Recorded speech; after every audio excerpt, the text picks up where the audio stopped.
Namaskar and welcome to the journey of artistic subtleties. This channel is dedicated to understanding, analyzing, and deep diving into aesthetics of any chosen artwork, uncovering the wisdom behind our ancient Indian texts and seeing how we can relate that to our chosen artwork. Come, let's begin our journey. In my previous video, I tried hands on Raja Ravi Verma's work, a portrait of an Indian woman, and tried recreating it in Mysore painting style. If you haven't seen it yet, please be sure to check it out.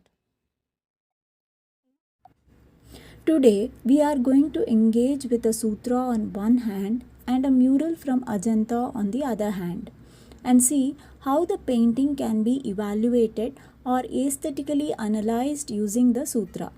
To those who don't know what is a sutra, it is an aphorism or a formula from our ancient Indian Sanskrit texts. The sutra that we are looking at today is one of the main sutras which speaks of the 6 aspects of art.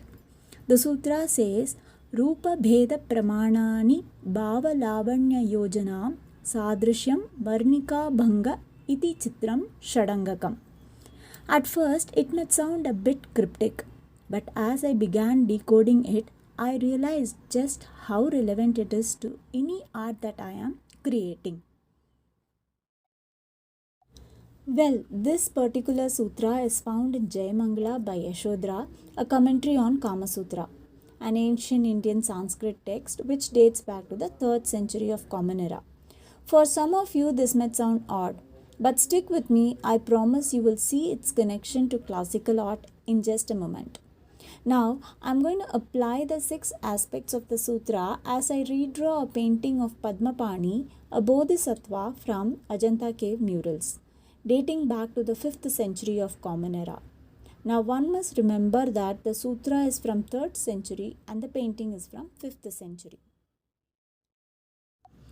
The 6 elements or the aspects mentioned in the sutra are Rūpabheda, various forms, Pramāṇa, proportions, bhava, emotions, āvaṇya-yojanam, the visual appeal of the composition, Sādṛśya, accurate resemblance, can also be called realistic rendering, varṇikā-bhaṅga, the transition of color and fineness of the lines. These principles are India's indigenous theory of visual aesthetics, predating many Western art theories. They reflect a sophisticated understanding of form, emotion, technique, and aesthetics, showing that Indian art was deeply codified and philosophically rich. Now comes the most interesting part, where we try and relate all 6 aspects of the sutra to the mural. Rūpabheda, the various forms. It is evident to see how the artist has rendered the physical form of Padmapani with great precision, making it an idealized human form, while also conveying his gentleness, compassion, and selfless care, which is the composition's focal theme or the form of the painting, thus beautifully fulfilling the first aspect, Rūpabheda. Moving on to the second is Pramāṇa, which deals with measurements and proportions. This relates to the balance and accuracy of figures and space within the painting.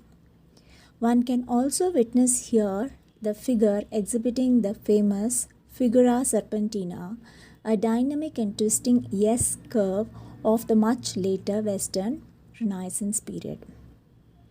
Bhava, the third aspect, speaks of emotion. The artist has captured the gentle carrying nature of Padmapani in his eyes, the way he is holding on to the flower, so on and so forth.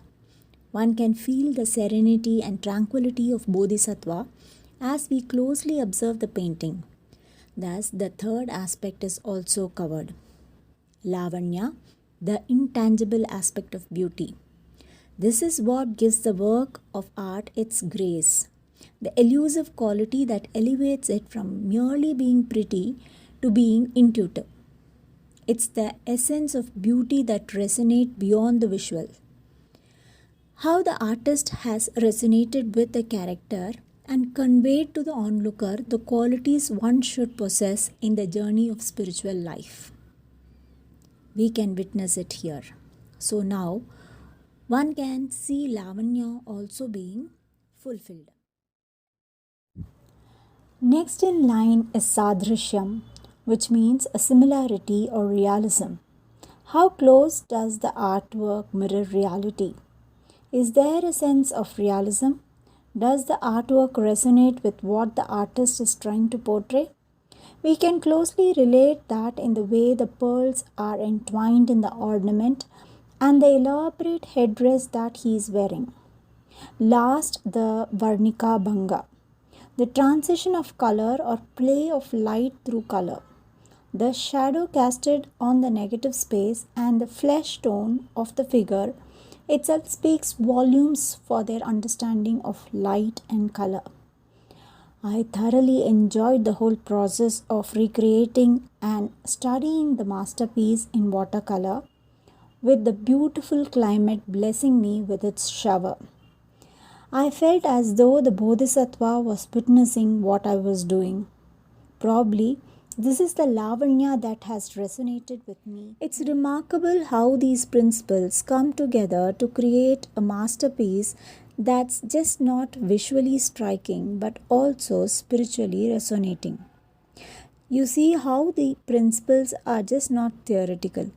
They were practically applied by the ancient artists of India, creating works that are still awe-inspiring to this day. Through this video, I have attempted to demonstrate how the ancient Indian wisdom of art can serve as a powerful treatise for understanding and analyzing a composition. These rules from the Sutras holds good to critically analyze any composition from murals of Ajanta to the artworks of Western Renaissance, or be it the present day artwork. If you want to analyze a painting of any renowned artist, do let me know in the comment section. I will try to attempt it in my future video. Thank you for joining me today. If you enjoyed this journey into the nuances of art and Indian philosophy, don't forget to like, share and subscribe. Until next time, keep exploring the depths of artistic subtleties. Bye-bye.